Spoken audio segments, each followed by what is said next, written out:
Welcome to the Long Run with Joel and Christy. I'm Joel. And I'm Christy. And what are we doing today? We are going to share with you how we decreased our grocery spending in 2021. We decreased it about $50 per month.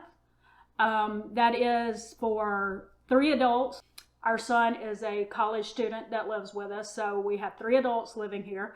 And from last year to date, January through September, we have decreased it $50 per month.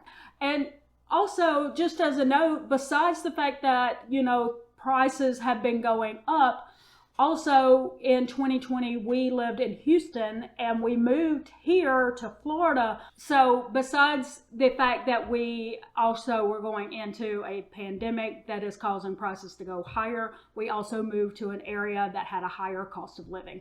So according to nerdwallet.com, it's about 9% higher for grocery purchases here than it was in Houston, Texas, where we used to live. So despite that, we've been able to knock about $50 off every month of our spending. So we're going to share with you how we've done that. Do know that we're not in any way suggesting that we have all the answers. So if you have any tips on how you save money, be sure to drop those down in the comments, because you might help us. Yep. And you might help other people who watch this video. Which is the real point of it, is just to share tips on ways to cut your grocery spending down.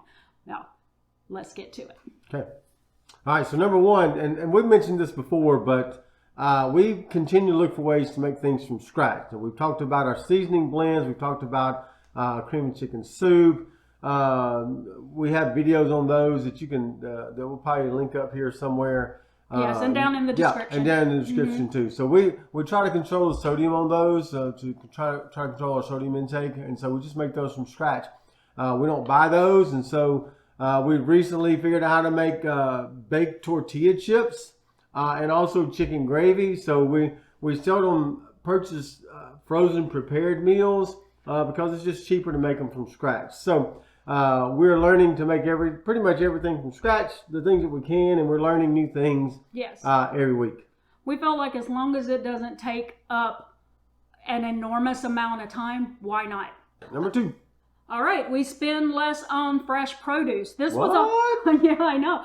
This was a hard one for me because I really loved getting kale salads in Houston, Texas. I would get all the components to make my own. When we moved to Florida, we actually found that to get those same fresh produce items to make my kale salads every week, it was going to cost so much more money, and the quality wasn't even going to be as good. It was going to cost the same amount to get those things in conventional as it did we used to spend on organic. So, and they don't even have all those organic items here, which was surprising to us. But because of that, what I've transitioned to doing is buying mostly frozen vegetables, and then I roast them and I just pair a protein with it. I miss my kale salads, but I'm okay with that because I'm saving a little money by buying frozen vegetables, and there's nothing wrong with those because they are frozen at the peak of being the peak of freshness. Yes, peak of freshness. All right, so number 3.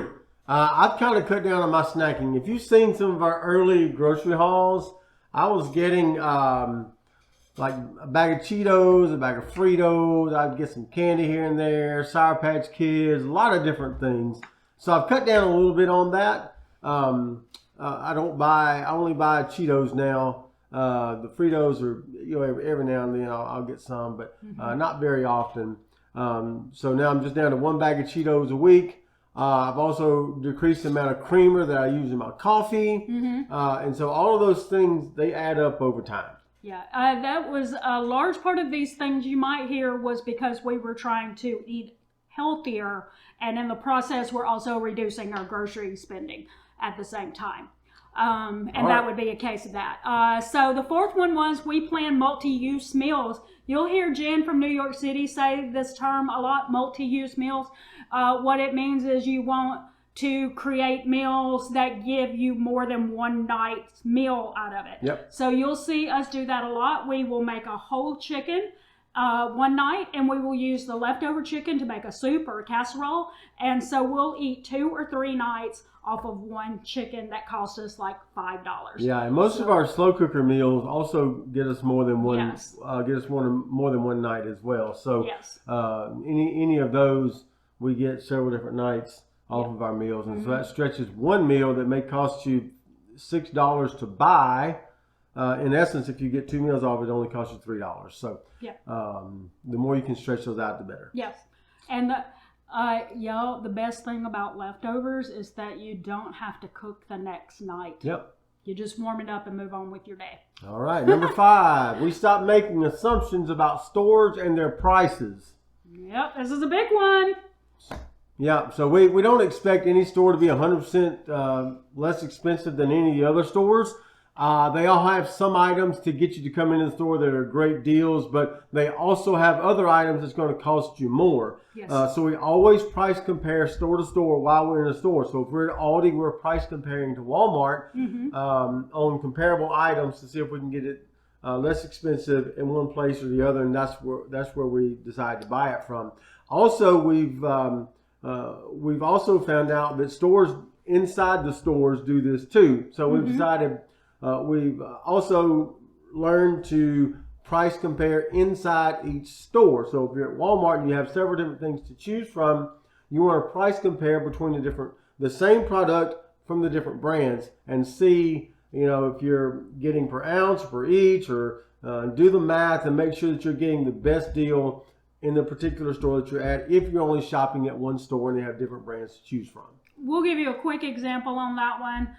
Energy bars, for instance. Say you're looking at the Cliff bars versus, Quest bars or whatever.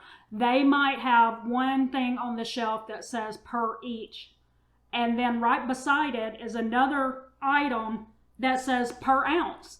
So if you just make a quick judgment that they both were per each, you may actually pick up the one that says per ounce thinking it's cheaper, but it's not, because it was per ounce and not per each. So we realized you're going to have to do your own math sometimes. Yep. And it's not even just brand to brand. It could be the same thing, like Clif Bar to Clif Bar right beside each other, and one says per each and one says per ounce. So that's basically what I'm saying. That little sticker there that has your unit cost may be misleading you. All right. So, and also we will tell you that as far as price comparing goes, the apps can help you. So check them, make sure that you're making sure you're getting the best price.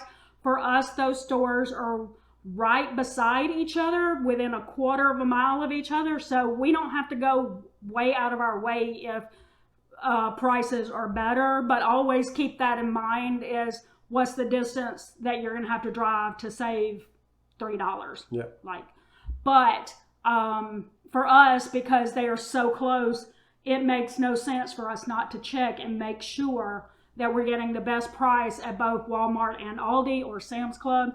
And we, just feel like it is worth our time based on the amount of savings we're getting. Yep. So another one, and we're almost there, guys. We stopped purchasing food just because we found a couple of coupons for them. A lot of times coupons can distract you and cause you to buy things that you didn't even have a plan on what to do with. And that is also true of rebate apps. We don't really plan our meals around coupons and rebate apps. Instead, we make a meal plan after we do our freezer pantry inventory. We make a meal plan with what we already have on stock, and then we figure out what we're going to need to make it happen. And then we look for coupons or deals in the stores that match what we're hoping to find. If we find something that's just a really good price, I might adjust that meal plan.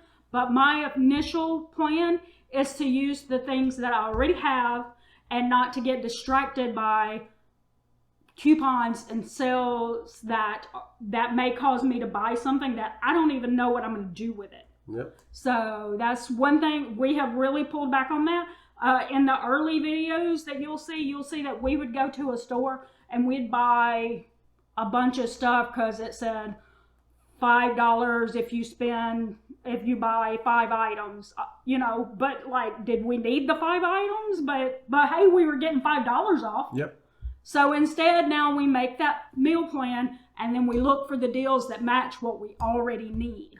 All right, so that brings us to number 8, or the last one, or whichever number it is. We buy in bulk. So I know some people budget their grocery budgets per week. We budget per month. And that way we have, if we go over a certain amount in the first week, that's okay because we're buying in bulk to last us throughout the month. Right. And so we don't say, okay, well, we got $100 for this week. We got to stick to $100. Oh no, we did $125. What are we going to do? That doesn't happen because we budget for the month, not for the week. And so that helps us out in buying in bulk because we can do it all at one time. We can make our meal plans around that, and then it makes the money stretch out a little further because we're not confined by a weekly budget, only by our monthly budget. Yeah, you may see like the first week of the month, we may spend $150, and some of that will be bulk meat. And then for the rest of the month, you may see us saying, oh, only $65 this week, only $50 this week. And the reason why was because we're building our meal plan off that bulk meat that we purchased in the first week. Yep. And when we say bulk, we do mean that we go to Sam's Club a lot to buy bulk meat, but we also pick family packs of chicken from Aldi or Walmart when they're on sale. So it's not necessarily, you don't necessarily have to have a warehouse membership to buy meats in bulk. You can get, like, we got family packs of chicken this past week for $1.99 at Aldi. Yep. And we bought 3 packs so that we could spread them out over a bunch of meals over the next 2 to 3 weeks, hopefully. All right, so there you go. There you have it. Those are the reasons why we have saved $50 per month over the course of 2021, even during the pandemic, even as prices are continuing to rise. And moving to a more expensive state. Moving to a more expensive state. So drop us a comment below if you've how your grocery budgets are doing this year, and if you save money, if you have some tips that you'd like for us to know, if you'd like for the watchers to know as well, and we'd love to share those and talk about those as well. Yep. So don't forget to like, subscribe, hit that notifications bell for updates for when we upload new videos on Monday, Wednesday, Friday, and sometimes on the weekend. You just never know. Share this out to people you think might be interested in our content. And I think that's going to do it today for the Long Run with Joel and Christy. I'm Joel. I'm Christy. Don't forget it's a long run. Give yourself a little grace. Bye.